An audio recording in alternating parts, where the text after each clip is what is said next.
Bem-vindos a mais uma série especial aqui pela Turquia, onde estamos conhecendo os caminhos do apóstolo Paulo, do apóstolo João e também a história do cristianismo primitivo. Hoje nós vamos conhecer as ruínas de Pérgamo, aquela famosa cidade mencionada no Apocalipse e que também recebeu o evangelho dos primeiros cristãos. Você sabe, eu sou Rodrigo Silva e estou sempre procurando evidências acerca da historicidade bíblica e da compreensão da história do povo de Deus.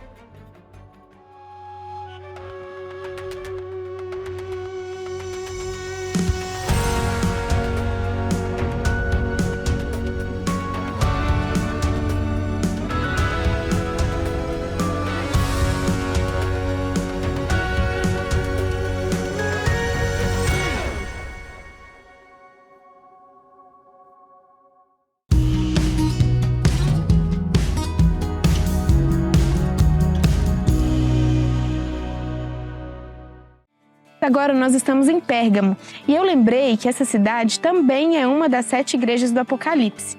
E eu quero ler para vocês um trechinho da carta que João deixou a essa cidade, que está em Apocalipse 2, versículo 16, que diz assim: Portanto, arrepende-te, e se não venho a ti sem demora e contra eles, pelejarei com a espada da minha boca. Quem tem ouvidos, ouça o que o Espírito diz às igrejas. Ao vencedor, dar-lhe-ei do maná escondido, bem como lhe darei uma pedrinha branca, e sobre essa pedrinha escrito um nome novo, o qual ninguém conhece, exceto aquele que o recebe.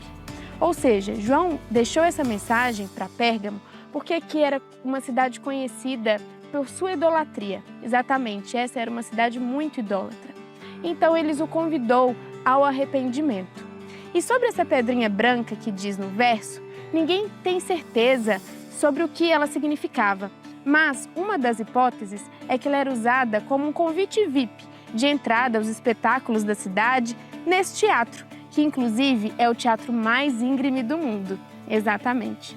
E além disso, me veio um pensamento e uma reflexão, que Jesus nos dará um novo nome, numa pedrinha branca, como entrada um convite VIP para o céu. Ou seja, não importa o que tenha acontecido na sua vida, você tem a oportunidade de se arrepender para que a gente possa juntos ir para o céu. Essa foi a nossa curiosidade de hoje. Eu espero que você tenha gostado. E logo mais o Rodrigo dará informações também sobre Pérgamo. Eu te encontro no próximo episódio. Até mais!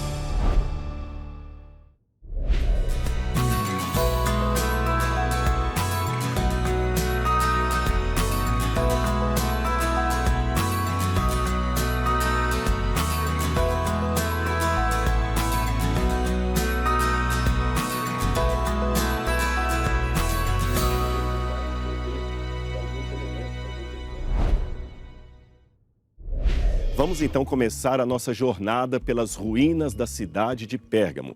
Aliás, nós já começamos a ver essas ruínas e a sua história a partir desse ponto onde eu estou. Olha as muralhas da cidade ali atrás. Você está vendo que tem pedras de diferentes tamanhos, de diferentes formatos, e aí você já vai tendo uma aula de arqueologia. Você consegue, mesmo com vista desarmada, perceber que aquela muralha lá atrás foi construída e reconstruída várias vezes. Quer ver? Preste atenção na parte central. Você nota que as pedras são menores e elas estão colocadas como se um grande buraco fosse feito na muralha. E elas são diferentes das pedras que estão no topo, das pedras que estão na parte central e das que estão na base. Ou seja, cada remendo daquela na muralha representa uma fase diferente da sua construção e reconstrução, depois de uma batalha, depois de um abalo sísmico, depois de um evento cataclísmico que houve aqui. Ou seja, você vai percebendo ali a história da construção, destruição e reconstrução da cidade a partir dos elementos arqueológicos que nós vamos encontrando. E você, de repente, pode até pensar em casa: ah, que legal! Então aquelas pedras mais bem feitinhas, aquelas pedras de formato mais retangular, como essa que está ali no chão, por exemplo, são evidentemente as pedras mais novas, porque são mais bem acabadas, e as outras mais toscas são as pedras mais antigas. Errado. As mais toscas é que são as mais novas e as outras mais quadradas que são as mais antigas. Os gregos tinham a ideia de fazer uma cidade mais diametralmente perfeita, de acordo com o ideal grego. Já os bizantinos, que fizeram as muralhas no quarto século de nossa era, é que acabam fazendo de maneira mais tosca, de maneira não muito bem trabalhada. Ou seja, só naquela parede ali eu tenho, pegando do período grego até o período bizantino, 700 anos de história. É mais tempo do que nós temos no Brasil, desde a descoberta até os dias de hoje.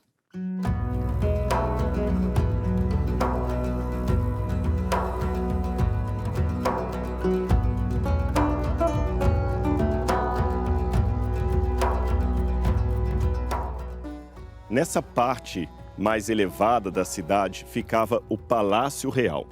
É interessante como é que a glória humana é passageira.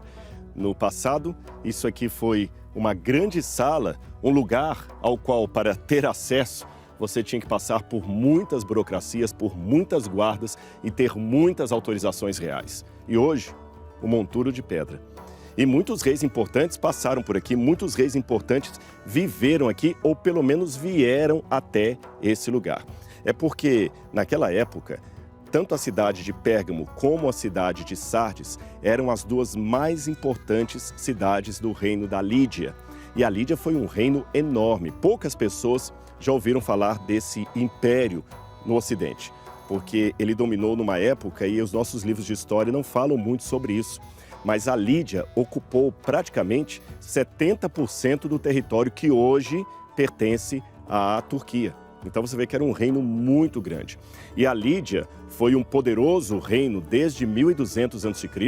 até aproximadamente 540 a.C. Em 546, alguns colocam 547, foi quando o rei Cresso acabou perdendo a batalha para os persas e com isso colocou em ocaso, em término, o reino da Lídia. Então veja bem, de 1200 até 546 a.C., um reino que durou muito tempo. E já que eu falei de glória do passado, que hoje está convertida em um montão de ruínas, ainda que eu tenha falado também da riqueza do reino da Lídia, então deixe-me falar desse rei específico que eu mencionei, o rei Cresso, ou Cressus, como eles diziam na língua grega. O rei Cresso era uma pessoa muito vaidosa, mas o que ele tinha de vaidade, ele tinha de competência administrativa e militar. E ele queria expandir o reino da Lídia para limites ainda inimagináveis na época. Tanto é que era tão grande a sede de poder que ele tinha, a sede de dinheiro, de fama, de riqueza, de conquista, isso era tão notório que alguns historiadores dizem que aquele famoso mito do rei Midas nasceu da vida do rei Cressus. Você sabe que muitas lendas, muitos mitos acabam se formando a partir de personagens que realmente existiram na história ou a partir de algum evento que foi exagerado, mitologizado. Cressus, já deixei claro, foi o rei que queria expandir cada vez mais todo esse reino, que tinha Sardes como capital e Pérgamo como a segunda maior cidade do seu império. E o Midas era aquele rei que, de acordo com a mitologia, também tinha o mesmo sonho, a mesma ambição de Cressus. Midas queria se tornar o homem mais rico e mais poderoso de todo mundo. E o que dava mais poder a um homem naquela época? Dinheiro, especialmente ouro.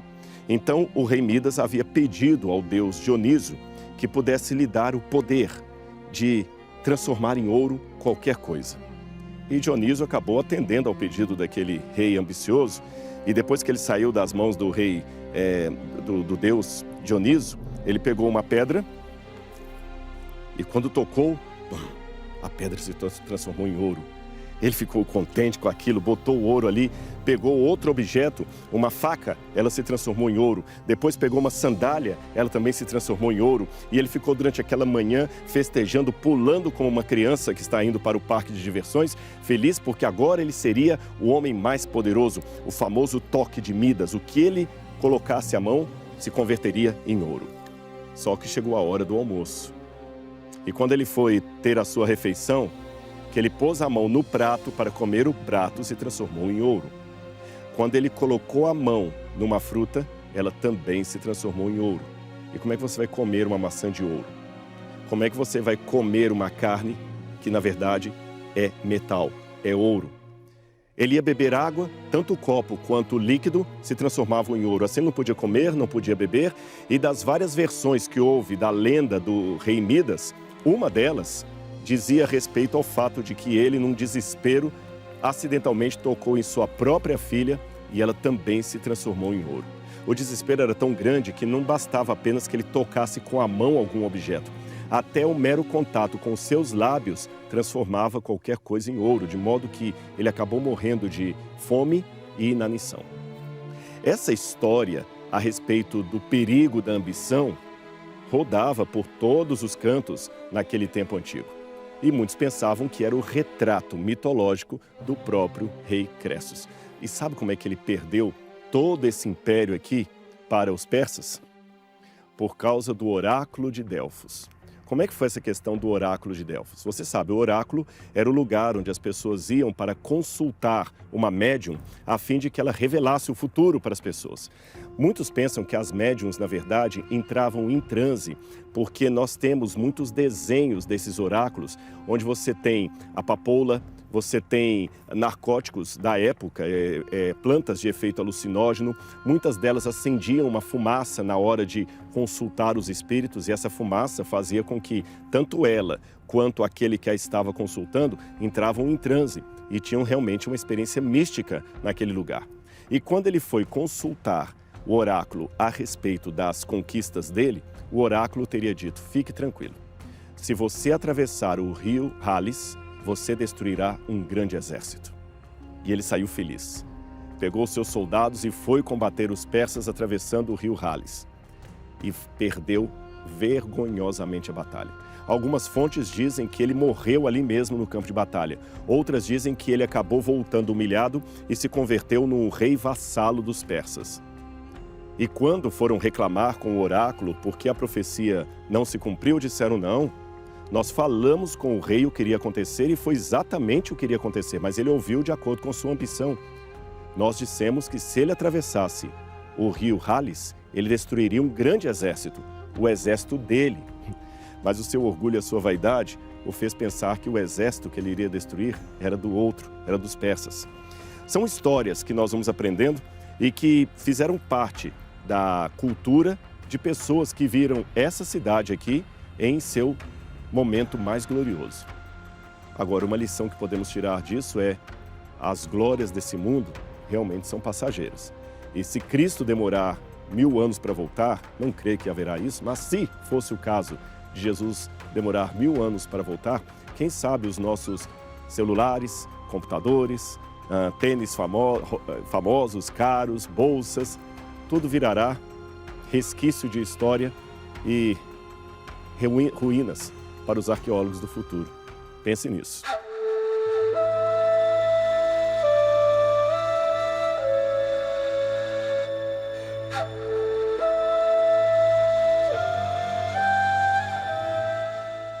Uma outra coisa importante, aliás, uma grande invenção relacionada a essa cidade e também aos reis, principalmente ao rei Cressos, foi a invenção da moeda. Pouca gente sabe, mas a moeda foi inventada aqui na Lídia. A história da invenção da moeda seria mais ou menos assim. Nos tempos antigos, quando começaram os primeiros comércios da humanidade, vamos falar lá no período do Calcolítico, período do Bronze, eu estou falando do entorno de 3000 anos antes de Cristo, quando a escrita foi inventada, naquela época o que servia de dinheiro eram pedaços de metal. Então alguém poderia dar, por exemplo, um ciclo de prata, um tanto de prata em troca de uma vaca, de um boi, de uma ovelha. E como é que eles faziam? Bom, eu quero vender a minha ovelha para você. Tá bom, eu quero comprar. Quanto você quer que eu pague na ovelha? Eu falo: olha, eu quero 20 ciclos de prata. Ele falou: tá bom, 20 ciclos de prata. Traziam as testemunhas, alguém vinha com uma balança que foi inspecionada por um juiz, era todo burocrático o processo. Então, num prato da balança, ele colocaria o equivalente a 20 ciclos de prata. E no outro prato da balança, ele colocaria a minha prata. À medida que o metal ia descendo e equilibrando, aí eu sei que eu tenho a mesma quantidade de prata, a mesma quantidade de 20 ciclos. Então, aquele tanto de prata era dado para o dono do animal e aí a transação comercial era feita perante testemunhas. E assim foi por muito tempo. Quando, por exemplo, você lê na Bíblia que José do Egito foi vendido pelos seus irmãos por 20 ciclos de prata, eu já vi alguns desenhos animados, alguns filmes, colocando moedinhas, os irmãos de José recebendo moedas, pratas, pela venda de José, mas isso não faz sentido, é um anacronismo, porque não havia moeda naquele tempo. Era somente assim que o comércio era feito, você dava uma quantidade de metal e recebia o produto que você estava comprando. Outra forma mais simples de comércio era o escambo, quando você trocava, por exemplo, uma saca de trigo por um bode, ou 2 sacas de trigo por 2 ovelhas, e assim por diante. Agora, quando você chega mais ou menos por volta de 650 a.C., aqui na Lídia, eles começam a fazer o protótipo do que seria no futuro a moeda. Ela era chamada de electrum. Electrum era uma moeda feita com liga de prata, algumas eram feitas de ouro e de electrum também, que é um tipo de metal.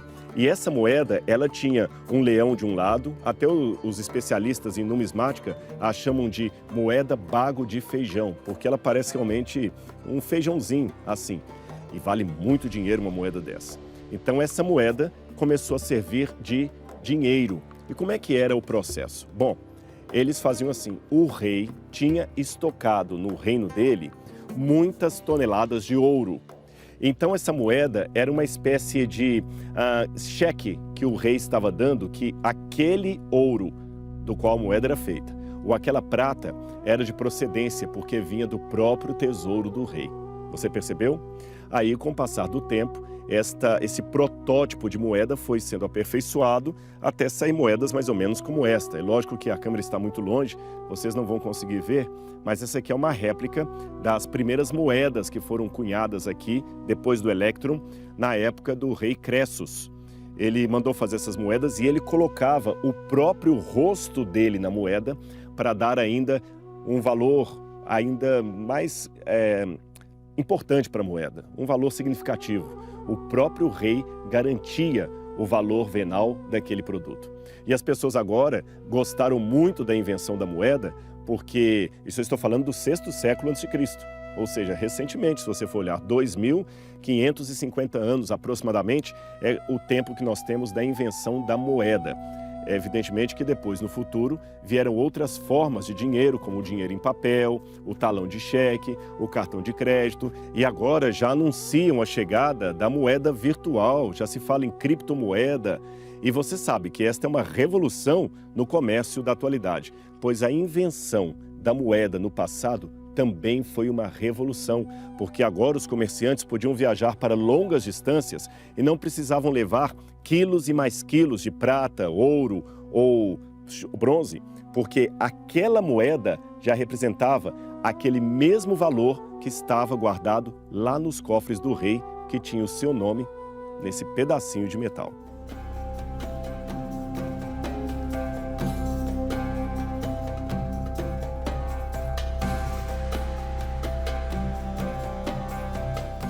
Eu escolhi esse lugar aqui para terminar as nossas curiosidades sobre a cidade de Pérgamo.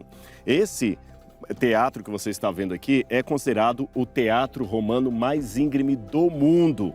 Eu não sei se o Vassian consegue mostrar para vocês, ele realmente dá a impressão que você está quase numa parede. Quem tem vertigem até enfrenta dificuldades de vir até aqui em cima, porque realmente é muito íngreme. Então você imagina você sentado aqui, vendo o espetáculo lá de baixo, e numa época em que a acústica era tudo, eles conseguiam falar de lá e você conseguia escutar nitidamente a voz daqui de cima de onde eu estou. Imagina milhares de pessoas vindo assistir espetáculos, teatro que acontecia aqui, música também e até cursos de oratória eram feitos nesse lugar em Pérgamo. A cidade rica da Lídia, do rei Cressus, que inventou o dinheiro, o rei que queria ser o mais famoso e que inspirou a mitologia do rei Midas. Quanta coisa aconteceu aqui. Mas eu não poderia terminar o nosso bate-papo de hoje sem falar com vocês de uma última invenção que muitos atribuem a esta cidade de Pérgamo. Eu estou falando ao uso de um novo tipo de papel que também foi uma revolução. Assim como a moeda revolucionou o comércio e foi invenção dos lídios, um tipo específico de papel também nasceu aqui. Eu estou falando daquele papel feito do couro ou da membrana do couro do animal e que nós chamamos de pergaminho. Você já fez a associação entre os dois nomes? Pergaminho, Pérgamo. De fato, o nome do invento é um atributo ao nome da cidade de Pérgamo. Aqui havia um rei chamado Eumenes II e o seu irmão também, o rei Átalos. Esses dois irmãos eram muito unidos, tão unidos que quando Átalos morreu, Eumenes fez uma cidade em homenagem a ele e colocou o nome da cidade de Filadélfia. Philos significa amor em grego e Adelphos, irmão. Então, Filadélfia, amor de irmão. E, aliás, Filadélfia é uma das 7 cartas, ou uma das 7 igrejas que receberam as cartas do apóstolo João quando ele estava na ilha de Patmos. E esse rei Eumenes II queria projetar aqui uma grande biblioteca, que na verdade já existia antes dele. Só que ele queria que essa biblioteca agora rivalizasse com a Biblioteca de Alexandria. E nessa briga de ego e briga de poder, qual biblioteca era maior? A Biblioteca de Pérgamo ou a Biblioteca de Alexandria? Dizem os especialistas que aqui havia em torno de 200 mil livros. Outros falam que era apenas 20 mil livros. Não importa se era 20 mil ou 200 mil. Numa ocasião em que os livros eram copiados à mão, a produção de um único exemplar custava grande soma de tempo e dinheiro. Aí você imagina, essa biblioteca com milhares e milhares de livros e, para tristeza do rei Eumenes, começa uma briga entre Pérgamo e o Egito. Aí o Egito para de exportar para cá o papiro, que era o papel do qual eles faziam os livros. Ora, se você não tem o papiro, você não tem livros. Então, para suprimir a ausência do papiro, eles criaram esse novo tipo de papel, feito a partir do couro do animal. Eles pegavam a ovelha e depois que ela morria, é claro, tiravam o seu couro, curtiam o couro da ovelha, esticavam. Quando ele estava bem macio, eles faziam algumas adaptações ali, lixavam o couro e ele estava pronto para receber a tinta e ter ali todo o escrito, transcrito para ele. Então eles pegavam aquele couro, só cortavam em quadrados, depois faziam uma grande tira, enrolavam como se fosse um rolo de pergaminho e assim você tinha um livro produzido. A bem da verdade, existem algumas evidências do uso do couro como papel antes do rei Eumenes, antes dessa época, que eu estou falando por volta de 250 a.C. Só que, ao que tudo indica, aqui ainda é considerada a origem desse tipo de papel. Quando se fala em pergaminho, se lembra de Pérgamo. E foi o pergaminho que os judeus usavam para também transcrever as cópias da Bíblia Sagrada, como nós vemos nos famosos manuscritos do Mar Morto.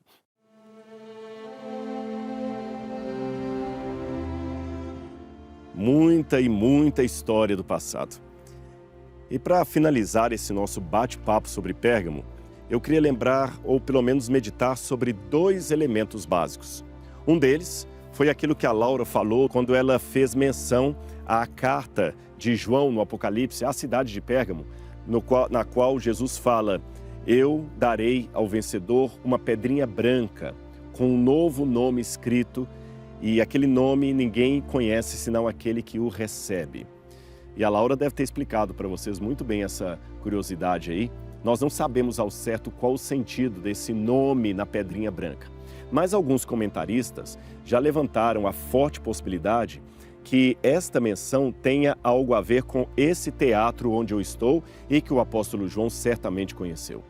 Quando você vinha para cá assistir o espetáculo que acontecia lá embaixo, a música que era cantada, o instrumento que era tocado, o discurso que era feito, não importa, algumas pessoas recebiam um convite de honra, como se fosse um bilhete VIP para você ir até um concerto, sabe? Uma entrada VIP.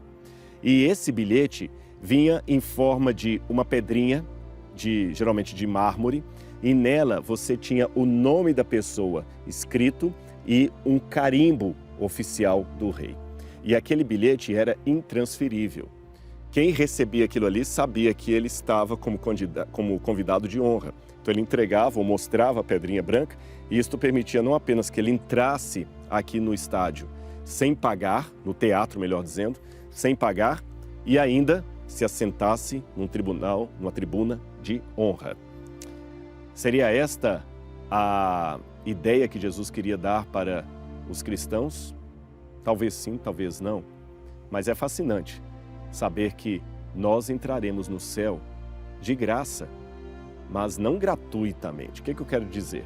De graça porque não é a nossa obra que nos conduzirá até o paraíso, mas o sangue de Cristo derramado na cruz do Calvário que abrirá as portas do reino eterno para cada um de nós. Nesse sentido, vamos entrar no céu de graça, mas não gratuitamente no sentido de, não precisa dar valor, coisa que se dá de graça, você sabe que não é valiosa, se encontra na esquina e achou em qualquer lugar. Não é nesse sentido. Você vai entrar de graça no céu, mas não é gratuitamente, porque embora a graça de Cristo seja um favor imerecido que nós recebemos, e ela não nos custa nada, ao mesmo tempo, paradoxalmente falando, ela custa tudo, porque ela custa a renúncia ao eu, a renúncia ao orgulho, a renúncia ao pecado, a renúncia ao mundo e aos teatros desse mundo.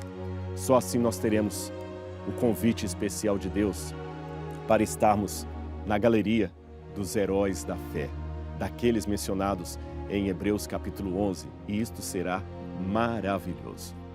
A segunda lição que eu tiro dessa visita à cidade de Pérgamo é novamente aquela lembrança contínua que todo arqueólogo tem ao lidar com resquícios do passado. A glória desse mundo é passageira. Imagina que essas pedras tão desgastadas pelo tempo, onde eu estou sentado aqui, imagina que outrora as pessoas pagariam somas enormes de dinheiro para visitar essa cidade, sentar aqui e assistir um grande artista se apresentando. E hoje, o palco está vazio.